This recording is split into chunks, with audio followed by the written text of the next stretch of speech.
Assalamu alaikum wa rahmatullahi wa barakatuh. Nous vivons dans une époque où la majorité d'entre nous est plongée dans le stress, l'anxiété. Nous sommes nombreux à rechercher cette paix intérieure. Malheureusement pour certains, cela passe par des moyens illicites tels que l'alcool, la drogue. Il s'avère que cette paix intérieure se trouve dans la parole d'Allah et il n'y a aucun doute dans cela. D'ailleurs, Allah subhanahu wa ta'ala dit « Ala inna wa'dallahi haqq » Certes, la parole d'Allah est véridique. Alors quel est ce verset qui sera source de notre bonheur? Allah subhanahu wa ta'ala dit A'udhu billahi minash shaitanir rajim Man amila salihan min dhakarin aw untha wa huwa mu'min falanuhyiyannahu hayatan tayyibah wa lanajziyannahum bi ahsani ma kanu ya'malun. Quiconque, homme ou femme, fait une bonne œuvre, tout en étant croyant, nous lui ferons vivre une vie paisible et nous le récompenserons en fonction des meilleures de leurs actions. Man amila saliha, quiconque accomplit des actions vertueuses, tout en étant sincère, en se protégeant de l'ostentation et que ses œuvres soient conformes au Coran et à la Sunna.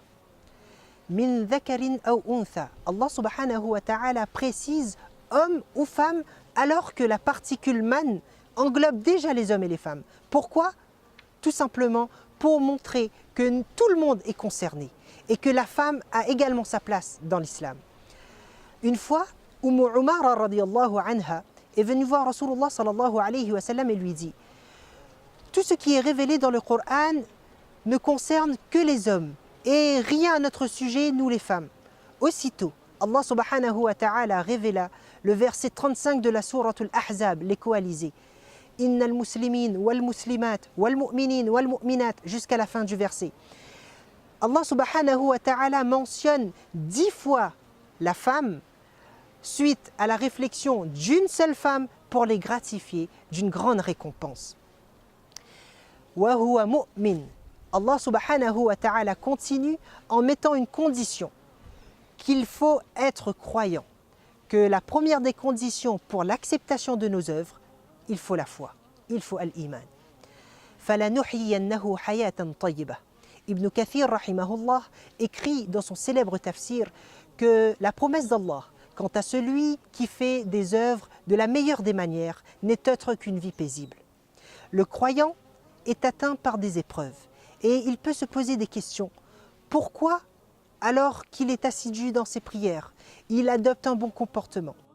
Il faut savoir que les meilleurs des hommes, c'est-à-dire les Anbiya, les prophètes alayhimus salam, ont été éprouvés par Allah subhanahu wa ta'ala. Malgré cela, ils avaient quand même cette tranquillité du cœur, cette tranquillité d'esprit. Pourquoi? Parce qu'ils savaient qu'Allah subhanahu wa ta'ala éprouve ceux qu'il aime pour les purifier et les augmenter en degrés. Beaucoup de commentateurs du Coran expliquent que la vie paisible se traduit par cette paix intérieure, par le fait de se satisfaire de ce que l'on a. Et pour mettre de l'accent sur le fait que cela soit une certitude, Allah subhanahu wa ta'ala emploie deux particules utilisées en langue arabe, le lam et le nun thaqila, pour mettre de l'emphase, c'est-à-dire falanuhyiyannah, c'est-à-dire que très certainement, et il n'y a aucun doute qu'Allah subhanahu wa ta'ala tiendra sa promesse. Un autre des moyens pour obtenir cette tranquillité du cœur, c'est ce verset où Allah subhanahu wa ta'ala dit « Ala bi dhikrillah tatma'innul qulub » Ce n'est que par l'évocation d'Allah que les cœurs se tranquillisent. Ici, les mufassiroun expliquent également que dhikrullah signifie l'obéissance d'Allah. En restant dans l'obéissance d'Allah, nous allons obtenir cette paix intérieure. Enfin, Allah subhanahu wa ta'ala termine ce verset en nous promettant une récompense également dans notre akhira.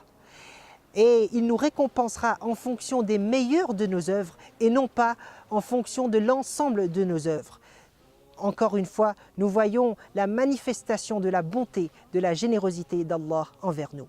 Qu'Allah subhanahu wa ta'ala nous accorde cette paix intérieure ici-bas et dans l'au-delà. Wassalamu alaikum wa rahmatullahi wa barakatuh.